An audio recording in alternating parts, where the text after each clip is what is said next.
All right, let's now Thank you, turn our Sanket. focus. Good talking to you. Great talking to you, sir. Thank you.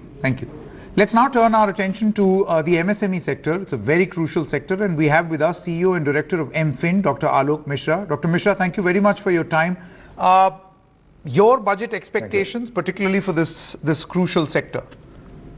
Thank you, Sanket, for having me here. I think ex-Governor Subbarao ji was already talking about that the focus of the budget should be on jobs. And I think the MSME sector is one which is most job intensive, and it creates local jobs, checks migration to urban cities. And as a corollary to that, I would suggest that the focus, while jobs remaining the overarching theme, should shift to MSMEs.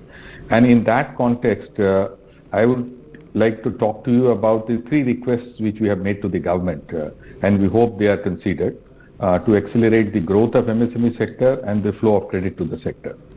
The first is that in the pandemic years, the government had announced a credit guarantee scheme, and that guarantee scheme was on loans given by banks to NBFCs, and the government was giving a certain portion of it as a guarantee cover, and not a single paisa has gone bad. But that guarantee cover of 7,500 crores enabled credit outreach of microfinance to 20 lakh borrowers at the field level. So we have said that though we are saying that we are seeing some green shoots, but still the problem is still there. So that credit guarantee scheme should be continued. Second, what we have requested for is that as the bank funding to the NBFCs, and NBFCs are the critical component of financing of the micro units in the MSME space. And as you know, that around 90 to 94% of the MSME space is micro. And the sector which we deal with is not only micro, it is a little below that is nano enterprises. For that, the NBFCs depend upon bank funding and other sources of borrowing. And that fluctuates with the liquidity cycle. It goes along with the economic periods of economic scenario. We have requested that a dedicated refinance facility be created at SIDBI, either through the priority sector shortfall route or by strengthening the balance sheet contribution by the government to SIDBI so that it can create a larger corpus out of market borrowing, and we have a stable source of funding.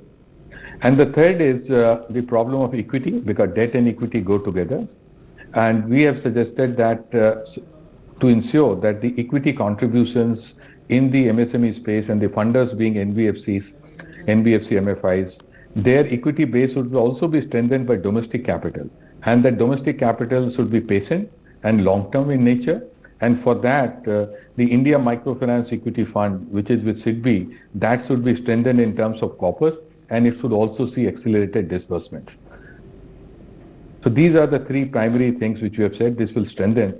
And let me add that today, when I speak to you, the total microfinance sector which I represent, which consists of NBFC MFIs, NBFCs, banks, and small finance banks, has an outreach to 6 crore low-income women across 632 districts of India.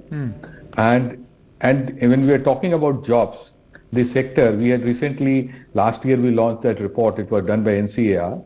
It showed that the sector contributes around 2.2% to the national GDP, and every year it sustains and creates jobs of around 150 lakhs. Okay. So it is a bigger contributor. Yeah, So Dr. Mishra, it's important that you mention these figures, because you see, it's very clear that this is the backbone, the sector is the backbone as far as a country's job creation and boosting of manufacturing sector is concerned. But how would you respond to the steps that have been taken so far? Do you think that they were satisfactory? I mean, a huge amount was announced in terms of a package for the sector, but many in the sector then, I won't say complained, but raised concern that the manner in which the government intended for this package to roll out did not really happen. Yeah. So Sanket, I will talk about the sector which I represent, which is micro and nano enterprises, and my members. So I think we have to see the policy response during COVID times. If I rightly get you are referring to the COVID times. The package, I would see it as a combination of the fiscal measures taken by the government and the measures taken by Reserve Bank of India. So our 2 concerns during that time was the guarantee scheme and continuous flow of liquidity. So Reserve Bank injected some liquidity through funding to both NABARD and SIDBI, and which flew into the sector, and the government also did it. But we can always say that because the sector is so huge, because total in India, these enterprises are around 6.5 crores, out of which 90 to 95% are micro and nano. So not all could be covered, but yes, something was done, more can be done. And it is very vital that more integral recognition of this sector is done, because while we can talk about growth, we can talk about a 5 trillion economy, all this is good. But I believe that if growth has to be equitable, if growth has to be inclusive, the focus has to shift to much more bigger way to micro enterprises. Okay. Dr. Mishra, many thanks for joining us. Thank you so much for your Thank you. inputs. Thank you. Pleasure talking to you. Thank you.